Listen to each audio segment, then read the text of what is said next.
paper magic will survive like the heat death of the universe, and will...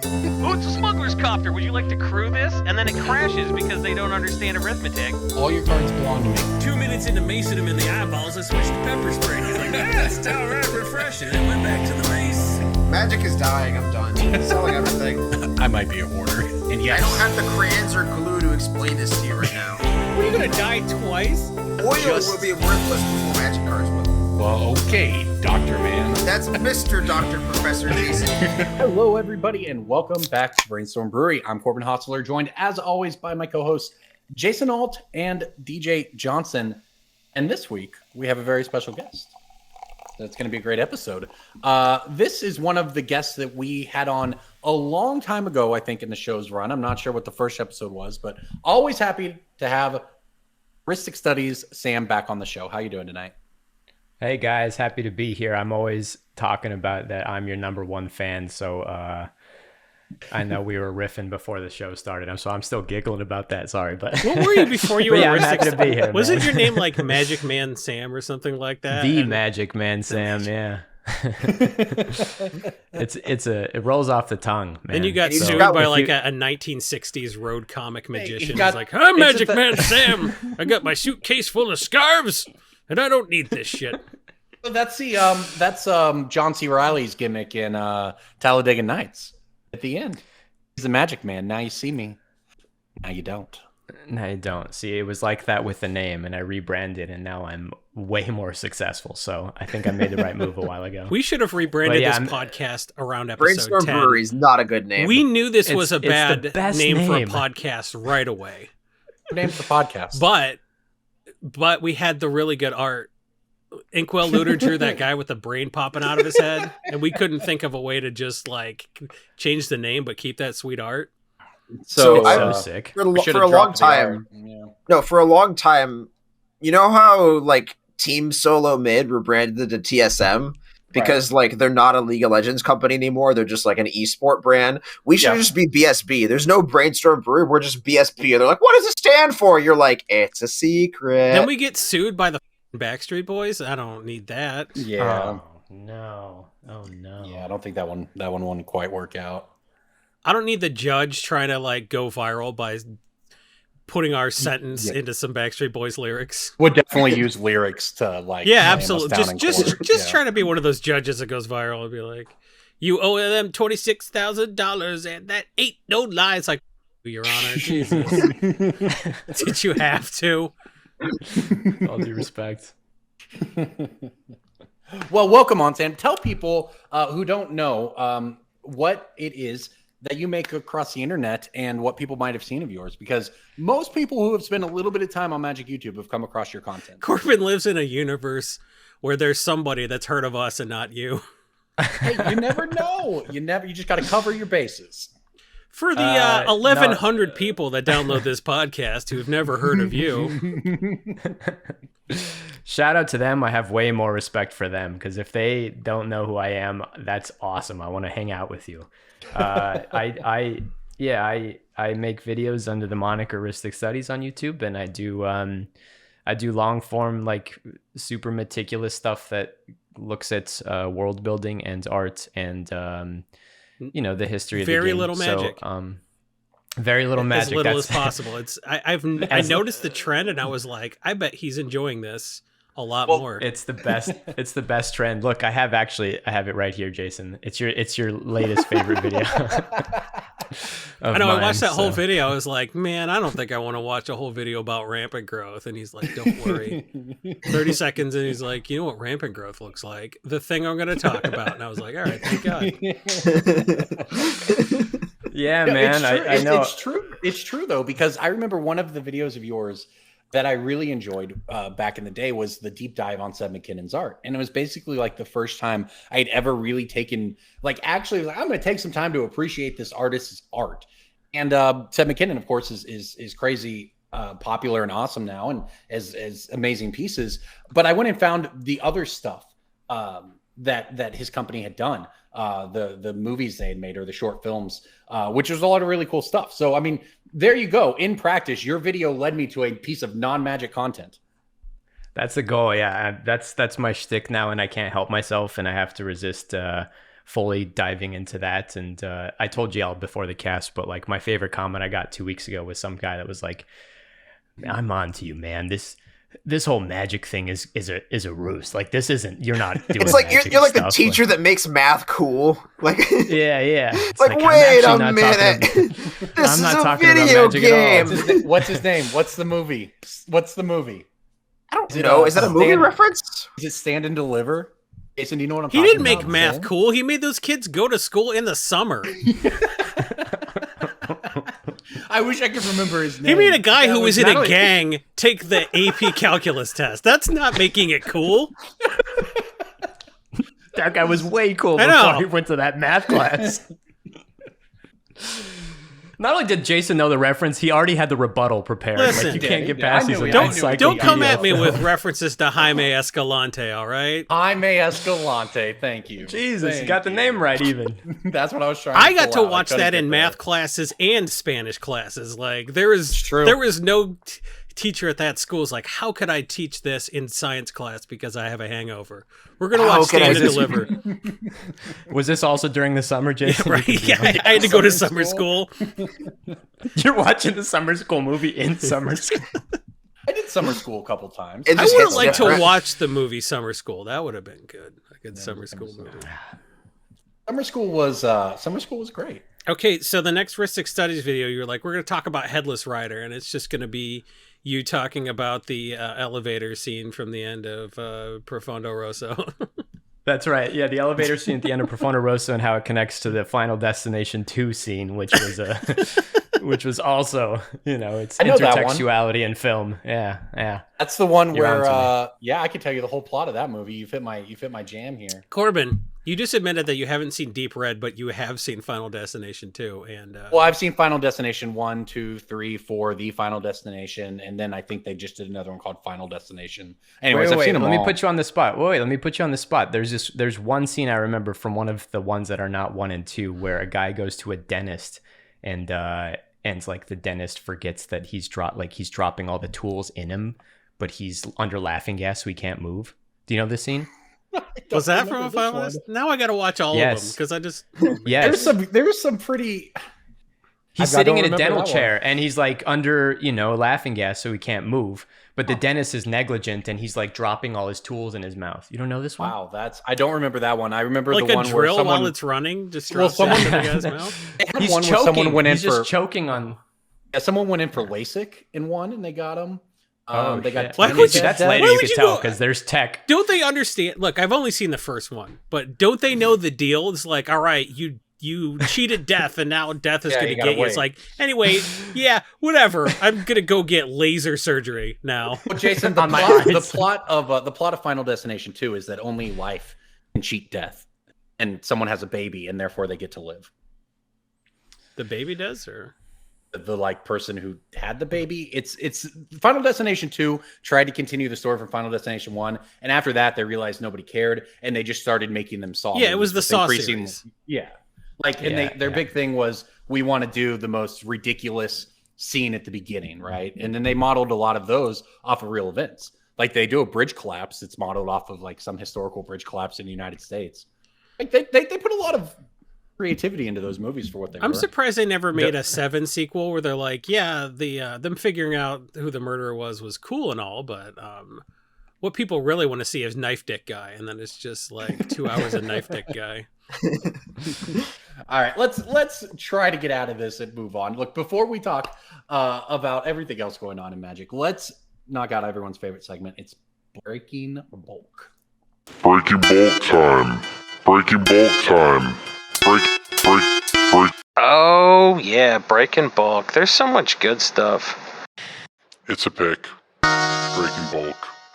The end. Sam, is this your favorite segment? This isn't my favorite segment. Then it's not everybody's This- favorite segment, is it? Guess not. We found at least one person for whom it is not their favorite Yeah, segment. that's a got him, I guess. I'll start things off. I have a Wait. I black- love the song. I love the song. Does that count? I think it does. I'm going to count it. Yeah, all right, I'll It's a allow it. fucking sick song. It's a Alright, sick alright. song. I've got a You have a black. Sorry, go ahead. Black rare from Throne of Eldraine. Ayara. It is Ayara. So for people who don't know, Ayara, nice Good one, call, Corbin. DJ. I mean, it's the most expensive black card in Throne of Eldraine, and I think it's definitely one that I've pulled in bulk because when it first came out, it was under $1. So, and then it's been a lot of time kind of around $3 for like a couple years now, right? Almost. $3. It became $3 in April of 2021. Okay, so it's a rare that feels is not like a couple bulk. years anyway. Cool. So this is just the name a $5 rare segment. Is that what we're doing? A $5 rare now. I love it. What do you got, Jason? I have an Urza's Saga Uncommon. Black.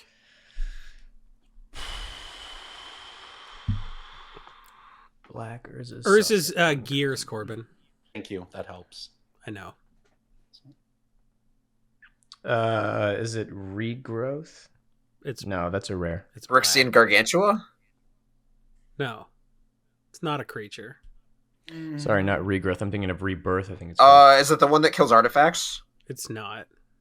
No. No, that's from Destiny.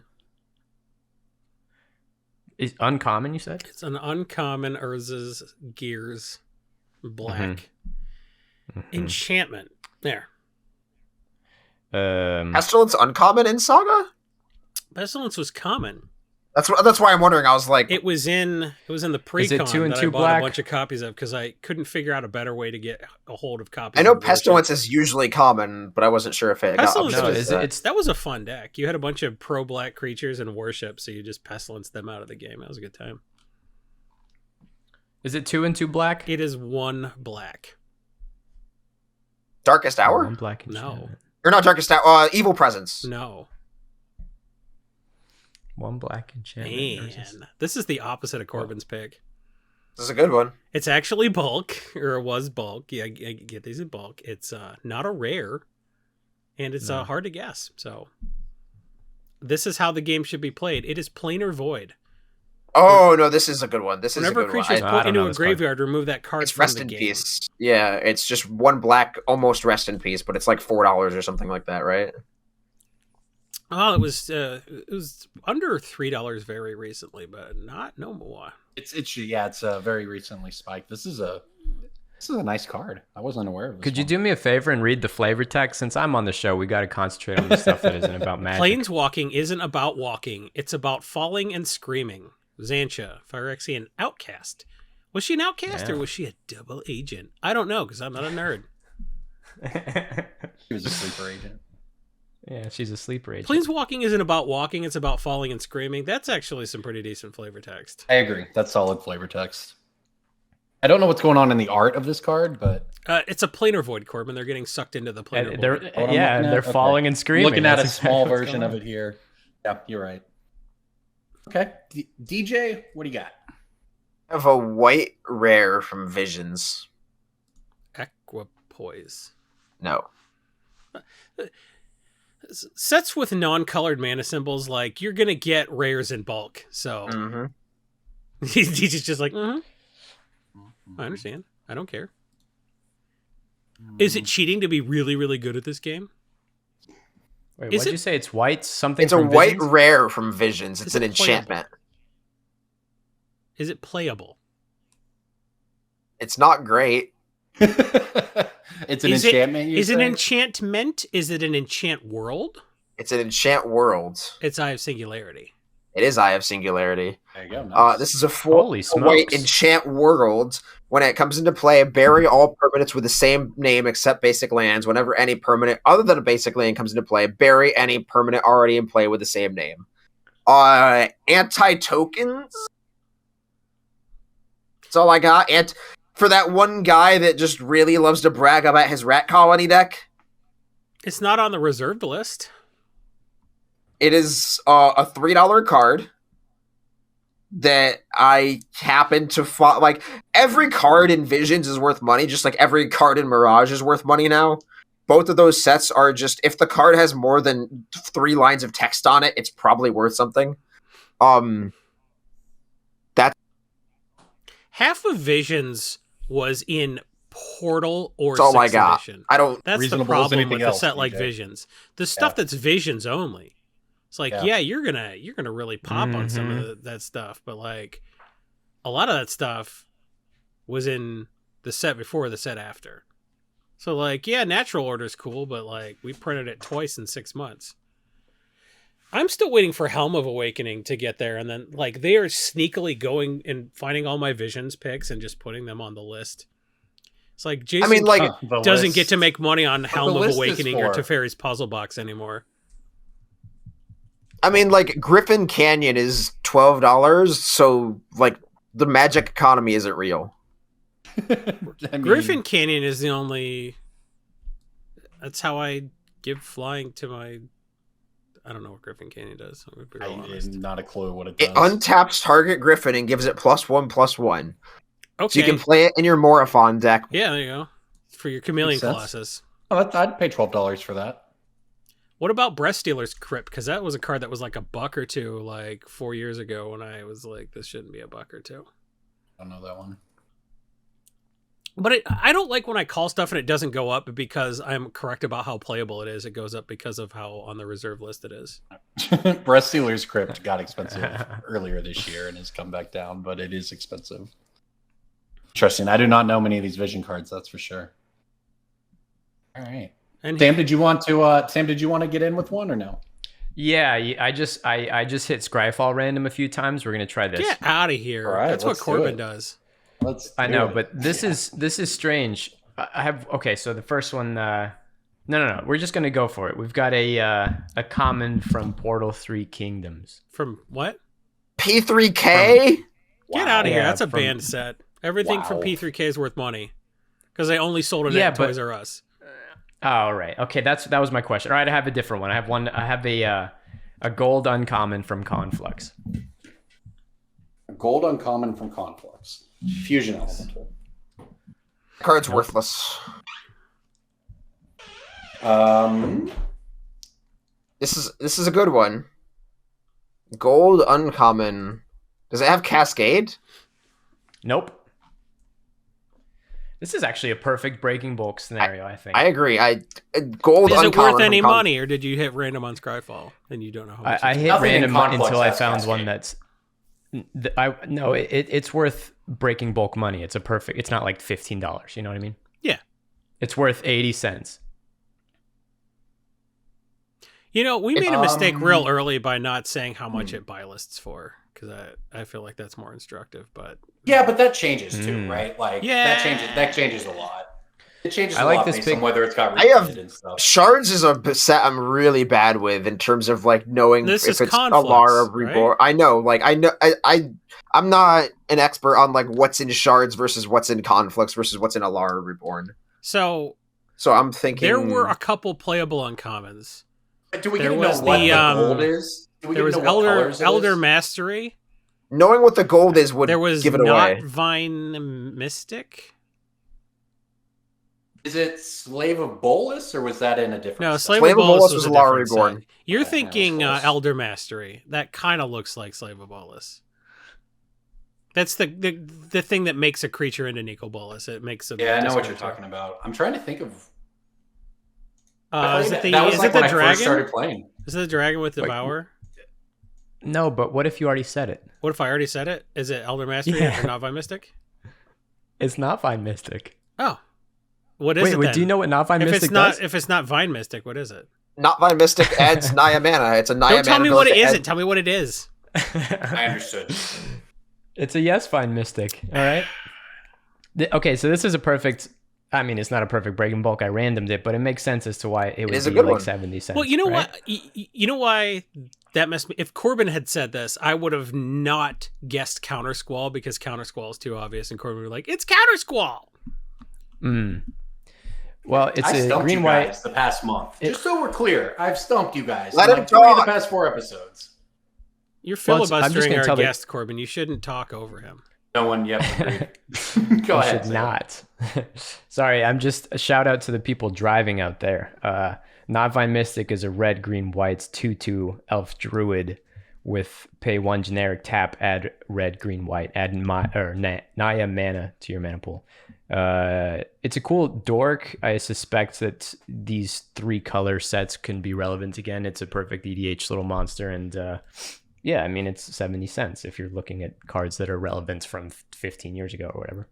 It's played in more decks than Child of Alara, Armillary Sphere, Wall of Reverence, Ancient Ziggurat. Like, Not Fine Mystic actually gets played on a non-trivial number of decks. Solid. It's a solid card. I had it in my L for a while. This is a card that I love to sell because it's less of a commander card and more of like a 60 card casual card that is commonly purchased as a 4 of with like very specific cheap cards from its own block that fill a theme. And like this is the kind of Magic player I was when I first started playing Magic, so like it's sort of easier for me to identify these cards. But when I first started playing the game, I would just go online and like fill out carts with 4 Rakdos Guildmage, 4 Anthem of Rakdos, 4 Rakdos Carnarium, whatever, because it was like $25 to fill out a deck of 60 cards. And like I do the same thing where I'll sell 4 Notvine Mystic, 4 Spearbreaker Behemoth, 4 Jungle Shrine, 4 Wild Nicodle. Like it's just a card that fills a niche for that specific like budget player. And because it's a single printing from like forever ago, there's just not enough of them, so I get to list them for 78 cents each and make bank. This is a perfect breaking bulk. Yeah. Shout out to Scryfall. You should become a patron of Scryfall because it's Scryfall confessional. Magic. Yeah, exactly. No, I'm serious. So like, I don't know how to use like any of the Boolean like search inquiries. So I'll just Google Scryfall and then the stuff I want, and then somebody else has already done it for you. Yeah. Yeah. You just click on their query. Yep. It's the best. All right. All of our whatever. And of all course, of our whatever. All of our whatevers. That's a man giving up. Just mid pitch, like fuck it. None of this matters. Actually, it's a children's card game. Flesh and Blood's the future. Why are we around with Magic? And Blood? Who cares? In a year, we'll all be playing. This will be a Flesh and Blood podcast. Can't wait. One other thing we want to talk about today is some new features coming to mtgstocks.com. MTG Stocks, as you know, is the sponsor of this podcast and bar none the best place to get financial information across the internet. Notice that we are not just talking about Magic. There's MTG Stocks, but there's also Pika Stocks. There's also Flesh and Blood stocks that are coming out. And with this launch, MTG Stocks is launching Premium. With Premium, you will have access to all of the information that we've talked about in more detail than ever before. You hear us look at all these graphs on the cast and get all this information, and it all comes from the tools that MTG Stocks has, and now they are upping that with price alerts and ways to track and ways to find more information than you've ever had before. So what we can say is that for the patrons who are listening to this, it's only $10 a month for the first 250 people who sign up for the premium on MTG Stocks. It launches on the 14th of November. So if you get an opportunity, you want to check it out. I promise that the tools coming to MTG Stocks are going to be better than ever. And it's worth checking out Premium. If you're involved in the financial side of any of these games, then it's worth your time to at least check it out and consider it. Why not? Like, listen, listeners, is there a better way to convey that information to you? You want to know what the features are, you know? You want to know how it benefits you as someone who may not subscribe to this podcast's Patreon at $10 per month, which would get you quite a few things if you go to patreon.com/BSB. You know, at $10 a month, you could have access to the spreadsheet where we force Corbin to laboriously enter everybody's breaking bulk and pick of the week. I think that you're both looking at this the wrong way. If you reframe this as a $30 tier for the BSB patron, where you just have to enter your credit card info twice, like a world of possibilities opens up for you. We don't offer a $30 tier. We offer a $20 tier and a $40. And we offer a $40 tier and a $50, where you can be the person that puts the breaking bulk. But I think that the main people that will be interested in this product are the ones who are already patrons and are just looking for that little extra sprinkle of value onto their currently existing subscription. That's right. And there's no way that you can't make back $30 a month with access to our picks and our recommendations and the wide array of data available at mtgstacks.com.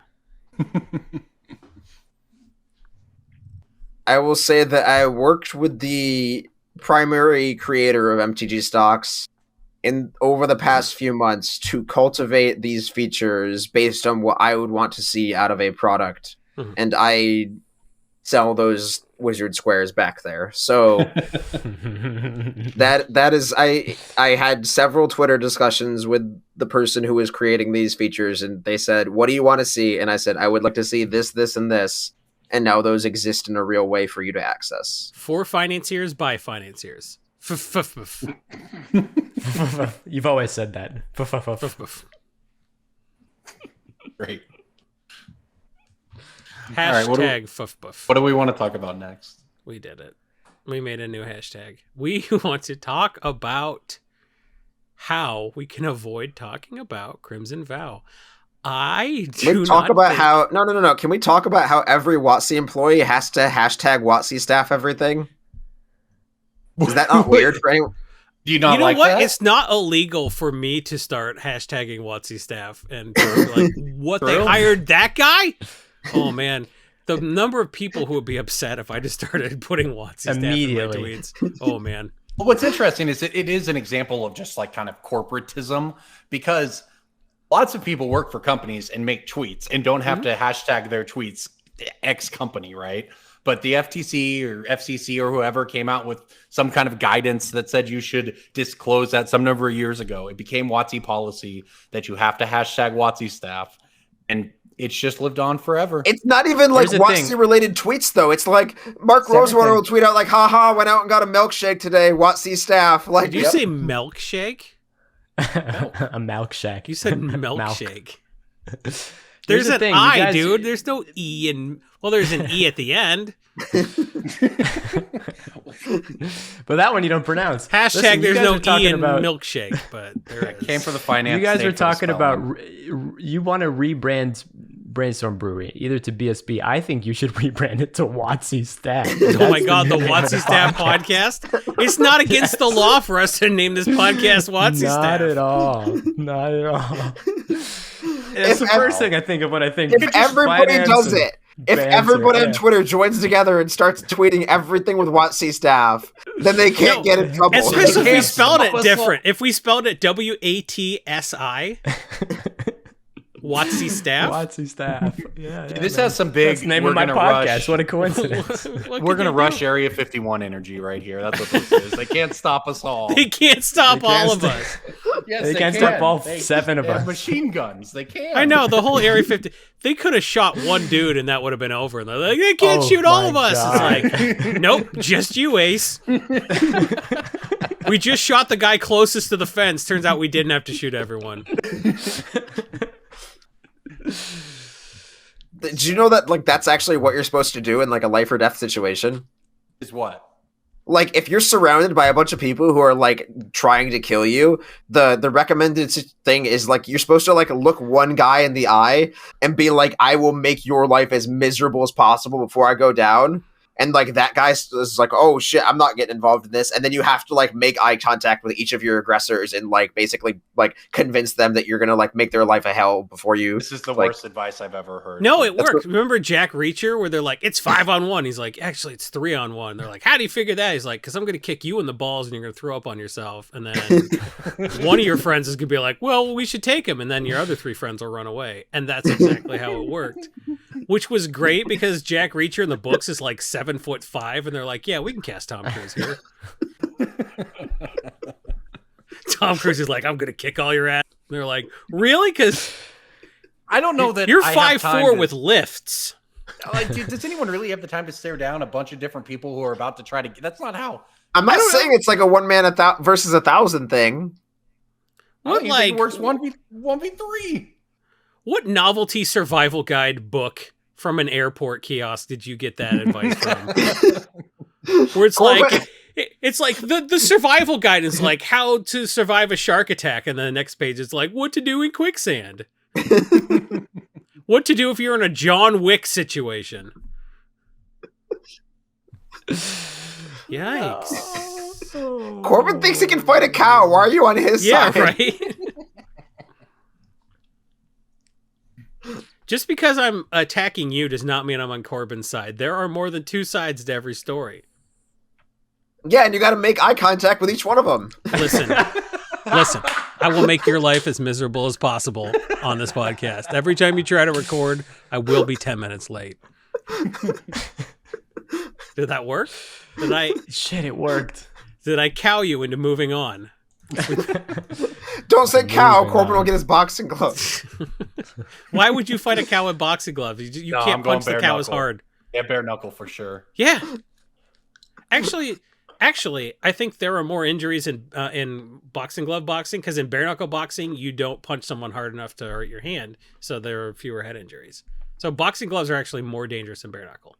They also say that UFC is safer than boxing because, like, better to break your leg in half than to break your brain, you know? Getting hit in the Good point. head. Yeah. Yeah. Anderson Silva, 0 concussions. Yeah. Walks with a cane. But in boxing, you can basically only hit people in the head. It's a good point. You know? That's where it counts. Yeah, that's you get rewarded for that.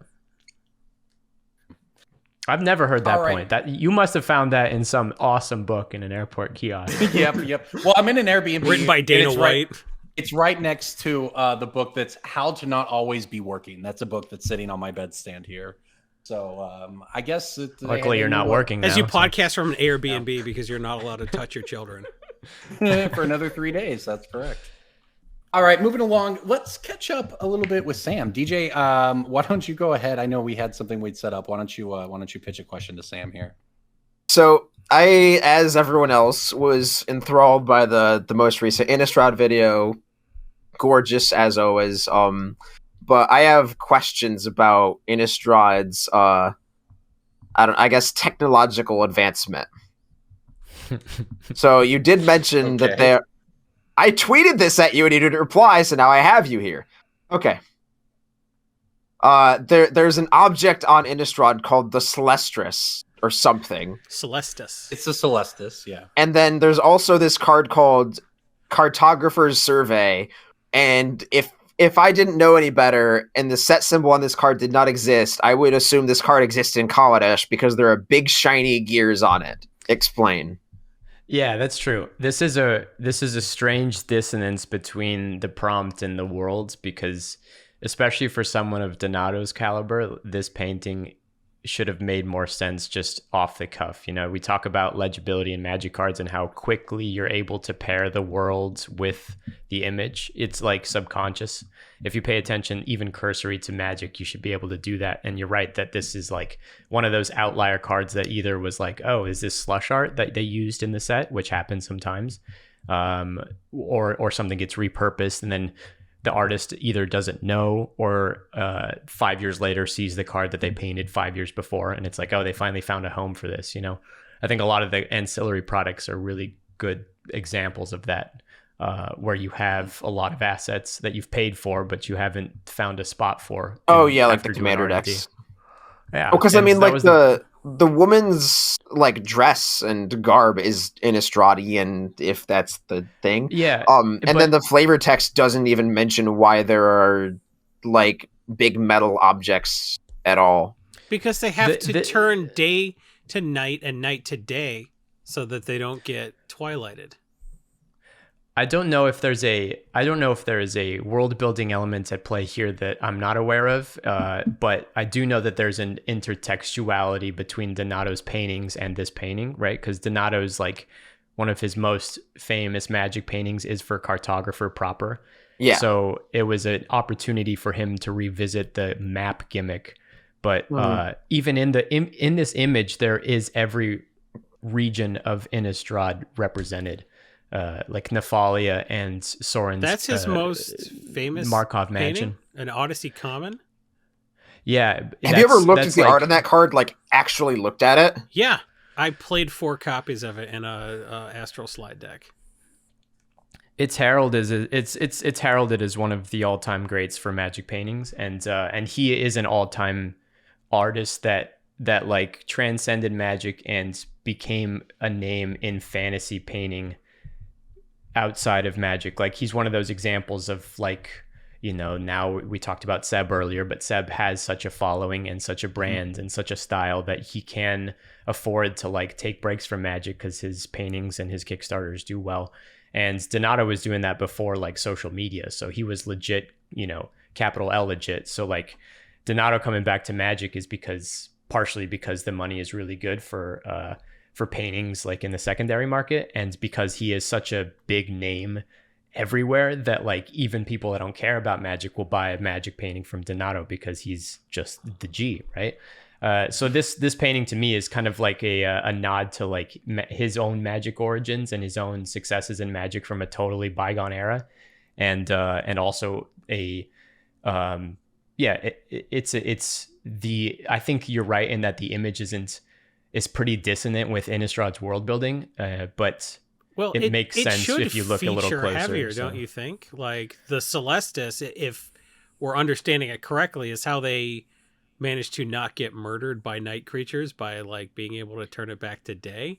So like it feels like it was just a missed opportunity. If you're gonna have someone of that caliber paint it, it should feature heavier into the story. But not that I've read any of the story. I don't know for sure that the whole book isn't about the Celestis. I haven't read any of the lore. I do not know. Well, even if it is, like we've had examples of planeswalkers like inserting culture and technology into other planes that like isn't native to that. Like we've seen, like, what is the Immortal Sun doing on Ixalan? Somebody made it and just put it there. It's not it's just an artifact from an alien artifact, and like that's fine. I can accept that as like as like an idea and a concept, is this like travelers putting stuff where it doesn't belong really, but like I don't know. Are like you telling me Emrakul doesn't belong inside the moon? I mean, I just think that like it's fine to have the Celestis be a focal point of Innistrad, as long as like I would picture like I don't know, like a more top down view of it from like a bird's eye, with like you're surrounded by like the Gavany Forest or whatever. Like I don't know, like yeah, I don't know. I can't speak to it. I don't know much about the Celestis lore either at this point, because I've read a few of the side stories at the moment, but yeah, I agree that there's a little bit of a dissonance, but there is an Easter egg to Cartographer in this painting too. It's a very small one. Really? Where he repainted the silhouette of Cartographer. It's a small page in that's that pretty image, neat. So yeah. It's very playful, but I'm not sure if it's very like it won't be those. I always think about like the key arts that survive 5 years, 10 years later in the collective imagination, apart from the mythics and the big playable comment or playable rares and all that, you know. I always just think about like how we remember Magic sets, and I don't think this will be one of those images we remember for this particular block, but if you're paying attention to the art world, this is a huge piece, you know. That's a huge piece for that's a really good point. And it's weird because I didn't even like think about that when I first saw the card art for the card I'm about to mention. But when I saw this card art, I just stared at it for like a good 30 seconds, and it's the Mischievous Catgeist. And for some reason, I was like, "This is Innistrad to me. Like, this is like the little cat spirit. It's very emotionally resonant. Like, I just wanted to go hug my cat afterwards. But like, it's we got DJ with the cute cat. That's what sucks him back into Magic. Well, it's like cat. It's just so adorable, and like you just wonder, like, oh, I wonder what happened to him, and like that essence of like just spirits existing on Innistrad and like just still having bonds with the living. Like Dice of St. Traphile. I got bad news for you, DJ. In order to become a cat geist, that cat died 9 times. Jason. Just saying. It probably died in those little, like it's playing with the string there, and then that's its thing when it transforms. It's probably what took it. Mm-hmm. Feline AIDS. It turns into a curiosity when you disturb it. It is actually a neat card for what it's worth. Yeah. It was actually feline AIDS, which they don't have a cure for on Innistrad. Yeah, technologically speaking, they don't know what the bacteria is yet either. So, like, this card was more emotionally resonant to me than the Dead Kids one was. Like, the average age for a person on Innistrad has to be 31. Like, if you make it to like 30, 31 on Innistrad, like, you're scarred from werewolf attacks and shit. Like, they haven't discovered cancer because no one lives that long. Vampires don't get to take the census then. They skew the geopolitical certainly intrigue of the plane of Innistrad. I mean, see, this is a last video. Let's do it. Last week we talked about how you should never work for tips or exposure on Hey, Innistrad. that was my preview card. Yeah, that was a good angle. Thanks for previewing my preview card better than I did. Well, don't worry, we'll never get one. You can just have mine. Just because we haven't had one since Ikoria doesn't mean we never will again. There's lots of ways we could do it. We can step up our social media game. We can shove a judge. There's a lot of things that we could do to get a preview card. Corbin and I are going to be in Vegas. There's going to be so many judges to punch. Incredible. As a matter of fact, I'm thinking about going to a hockey game on Thursday. You want to go to the hockey game, DJ? What time is it? Probably. Probably like 7 or 7:30. I haven't gotten tickets yet. Time. I bought tickets to that. My buddies and I are going to that one. Wait, really? The Thursday before Vegas? Yeah, I'll be there. I think I get in at like 5. I think I get in at like 4 or 5. Who are they playing that these tickets are available? Are they They're playing playing the the Red Wings Wings or some shit? Oh yeah, well, there you go. I need to get some. I'll look into it, DJ. We should go. I'm not sure what time I land, but you I'll could see the check it very out. last unvaccinated NHL player at that game. That would be a real treat. I'll take photos for you. Vegas is going to be fun. Jason is going to be a responsible adult and stay with his children. The rest of us are going to Vegas to do Vegas magic things. It's going to be an interesting event. This wasn't well advertised, but we knew that Channel Fireball was requiring vaccinations. The not well advertised part is that you can actually submit proof of your vaccination online before you go, and then just use have validation on your phone to greatly ease the process at the front of the hall, because you will have to present your vaccine card or a negative test in order to get a wristband to enter. So it's good that they're taking some measures on safety, and nice that they've got a technological solution so that you can do it beforehand. So Vegas should be fun. There we go. We've cleaved the entire podcast. We've cleaved everything except. Well, I mean, I think JJ's going to eliminate all the parts between the brackets, and we're going to find out there's actually not much podcast. There's no podcast. Well, why don't we go ahead and do some picks of the week then? Pick of the week, pick of the week, pick of the week. Time for the pick of the week. This is a banger song too. I love this song. I know you don't listen to this podcast, Corbin, but it's a good song. No, I don't listen to the podcast per se, but JJ sends us the episode on like Tuesday or Wednesday, and I go watch it on YouTube so I can change anything if we need to, or have ideas for stuff, or give us one view, which will actually matter. Or give us one view, yes. And I like to say first, just to piss people off who can't get there before me. That one's fun. So I have kind of a theme to mine. My Planar Void pick was predicated on the exact same brand new card as my pick of the week. Umbrus Fear Manifest is the most popular deck on EDH Rec right now, and it's actually not close. If you go to edhrec.com and click on sets at the top and bring up Crimson Vow Commander, of the three that we have, Umbrus Fear Manifest is number one with a bullet. Interesting. 100 decks, more than the other ones. Umbrus gets bigger based on the number of cards your opponents have in exile, and a lot of the Umbrus decks are playing Doom Whisperer, which is just. If you look at Doom Whisperer, you're like, why is this not a $20 card when some of the other cards in that set, were pretty expensive? Doom Whisperer is a 5-mana 6/6 flying trample, and you can pay 2 life to Surveil too. Not quite Grizzlebrand, but not quite it's so sick. Grizzlebrand. It's a this very card's so solid sick. card. Yeah.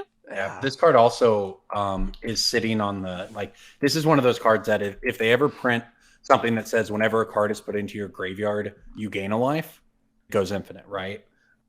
So this is one of those cards that's just kind of waiting to be broken on top of all of that. Mm-hmm. Yeah, Doom Whisperer, just a sicko magic card, gettable under $5. This is a $10 to $12 magic card, even if Umbris doesn't get there. Just silly. Just a good Magic the Gathering card. I love Absolutely. the cost of pay life personally, because I've played with like white decks and white black decks that want to win with that exploit, like exploiting paying life as a resource, but it's beneficial, you know? We played Commander, and you played against my Selenia deck, right? I think I played against your Spiders deck. Maybe I played the Selenia one too. I think we did 2 games. Yeah. I remember the near Spider death one, experience so combo funny. deck, yeah. Yeah, near death. I mean, I was trying to do that in white, but I don't know. I love this effect. Sometimes I think about how a cost is not a cost; it's the benefit. It's like why you play that card is pay 2 life. So I mean, apart from that, if you're not doing that as a theme, it's so sick. You're right, Jason. I don't know how it's still $5. Real quick bonus pick: Leyline of the Void is under $10 also. There you go. All right, I'll follow up then with a black card. Damn. By the way, Damn is $3. So this seems just like a low for a Wrath of God to me, right? Like every Wrath is at least $5. It's not a Wrath of God though. This is a Wrath with upside, except for in Commander. Except for in Commander, where it's black and white, which I limits the agree. number of decks that can play. I agree, but like this card is also playable in Modern. Yep. Solid card card, and $3 just seems cheap. Beautifully designed. Yeah, it really is. I love that one. Honestly, Modern Horizons 2 is just a real banger of a set. It's just too pushed. I mean, Ragavan should not exist. Whereas this Saga is. They gave us indestructible 2-color artifact lands. They gave us Damn. They gave us a cycle of really sick elementals. There's a lot of really cool. Well, those cards are. They gave us too. Esper Sentinel, which is gonna. They gave us another Rhystic Study. Maybe I'll make a bunch of video essays that are not really about Magic and call myself Esper Sentinel.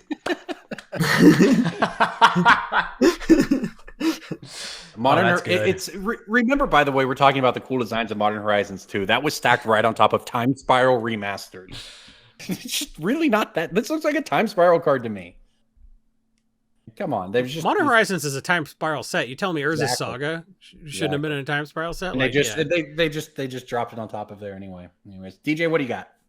I have 2 picks, both of which are quite old and at different ends of this price spectrum.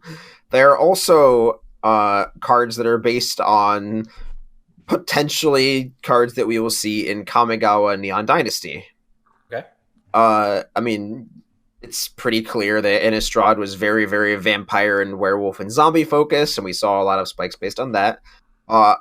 It's kind of hard to know what the what the popular tribes were from Kamigawa at the time. It's easy to look at like EDH Rick now and be like, oh, the most popular commander is Maronar or whatever. But like, I'm in for the Moonfolk myself. Sure, but like a lot of those tribes like weren't very culturally resonant or like just didn't hit very well. I think one that has a lot of room to grow is Snakes. It's never been really visited in full in like an actual here's all the snakes in one spot. Like we had Ophidian Frostfang. We've seen some other good snakes like Ophiomancer makes cool snakes. But I think that if we get like an actual good multicolor snake commander legend, then there could be a lot of cards. Cassetto from 2000. That one is I would not consider that a great card. Also, depending on how many years ago that was, Cassetto makes a snake unblockable.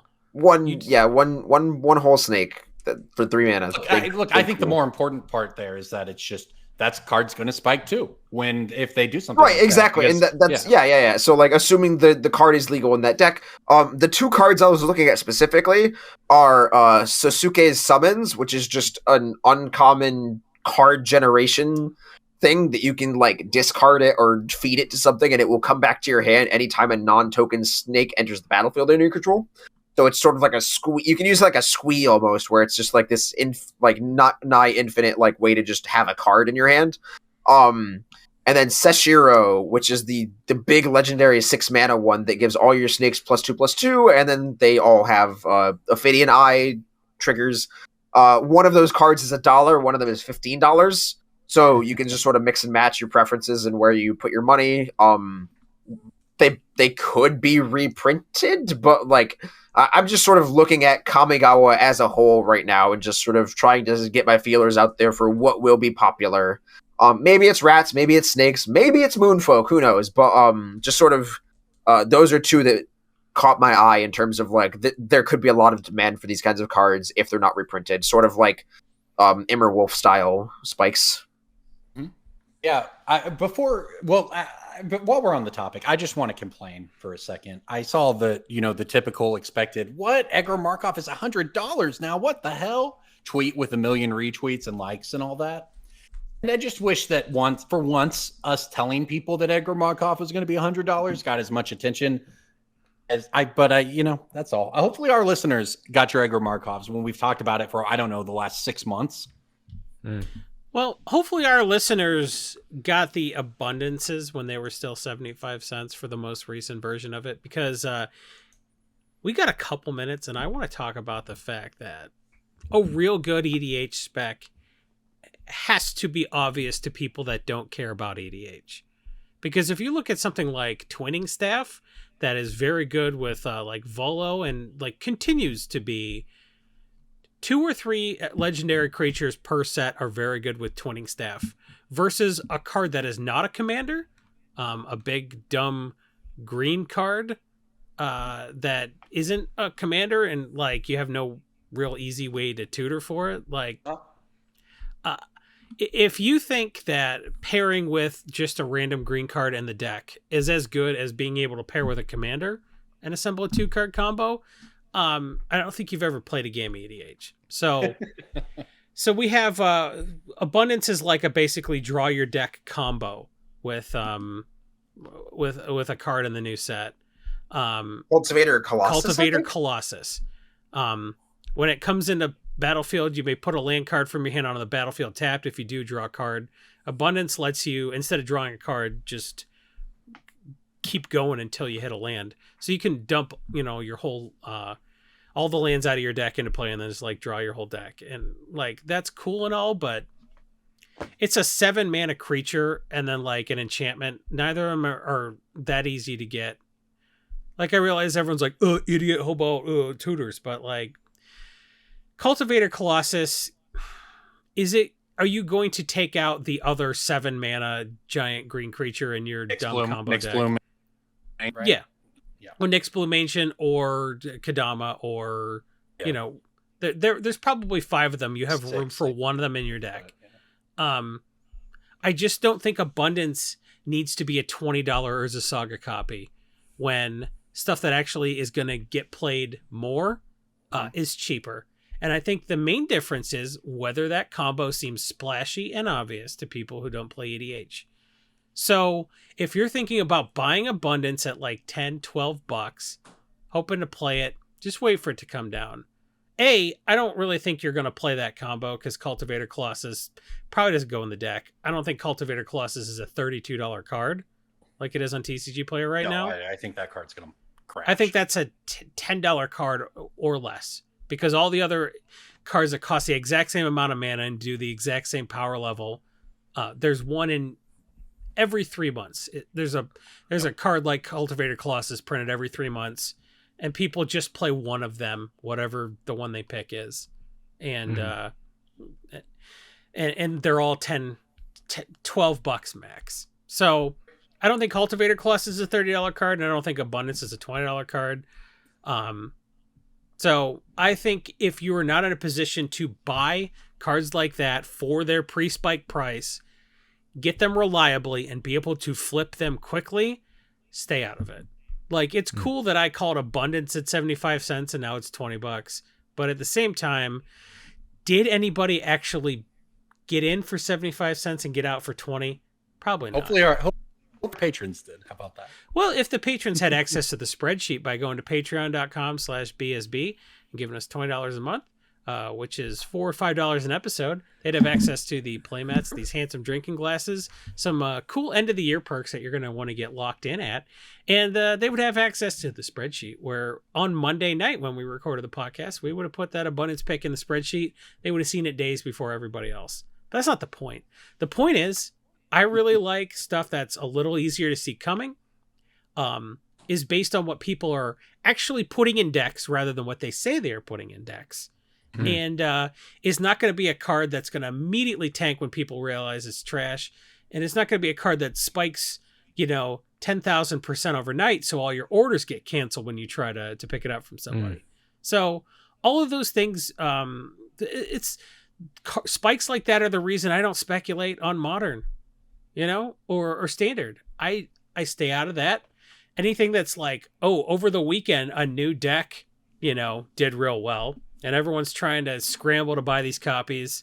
Stores are selling out of it, and they're not honoring the sales. Get your Briar decks now, crap. Everybody. Yep. I prefer to say, hey, look, everybody's playing Umbrus, Fear Manifest. And, as much as some of the stuff in Umbrus is going up a little bit, you didn't have like a 10,000% increase overnight on Ashiok Nightmare Muse, right? Ashiok Nightmare Muse, that card still is going get it up below to $3, right? Yeah, That's but that card is going up. Yeah. Mm-hmm. But you're not going to get your order canceled if you try to pay $5 for an Ashiok. So the stuff that's a little bit more sustainable, the stuff that is supported by a lot of data, and the stuff that is you're going to have buyers for. Because even if you get in on abundance cheap, you still have to get out. Otherwise, you didn't make any money.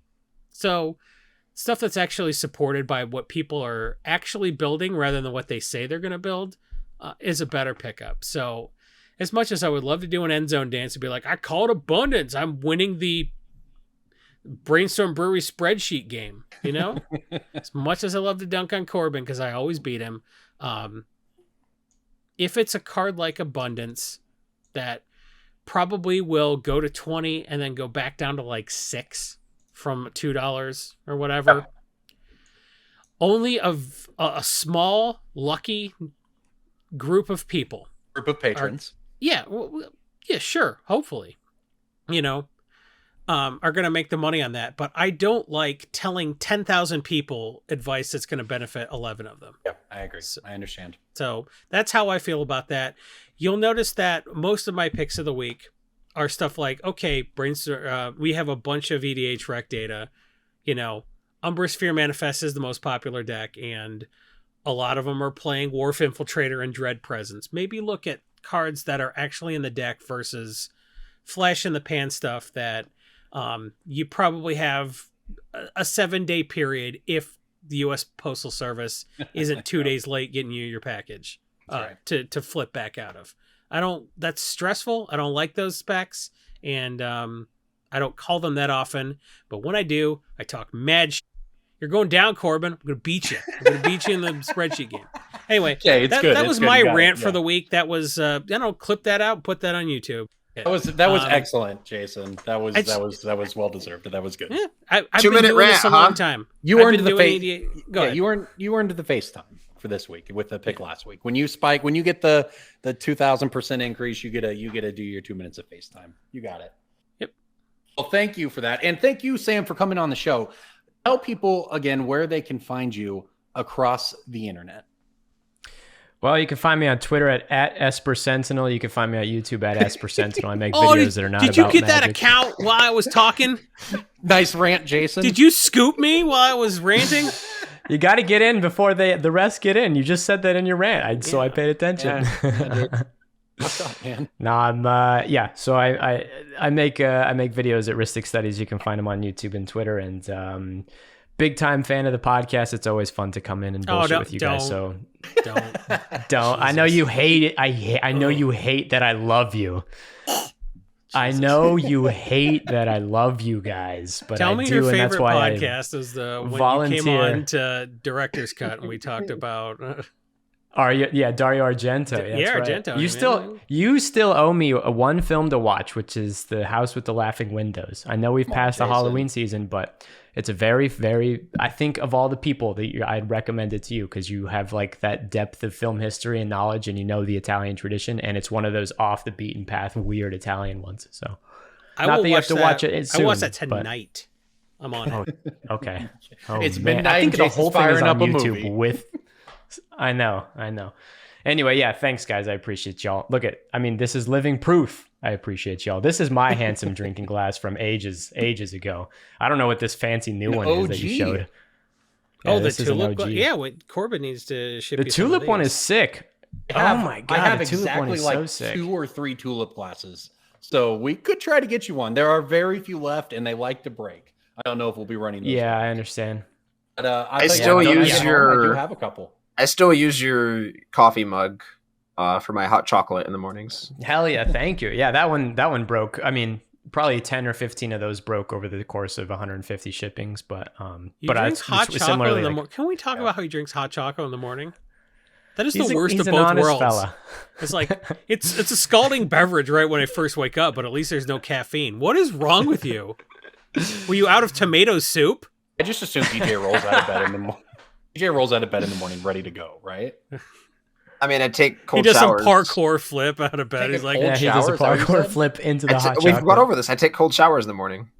And you live in New York. God, dude. Actually, no. So like, my routine has changed a little bit. So the climbing gym that I go to opens at 6 a.m. now. So I like generally like get out of bed at 7 and then go climbing and then come back and shower.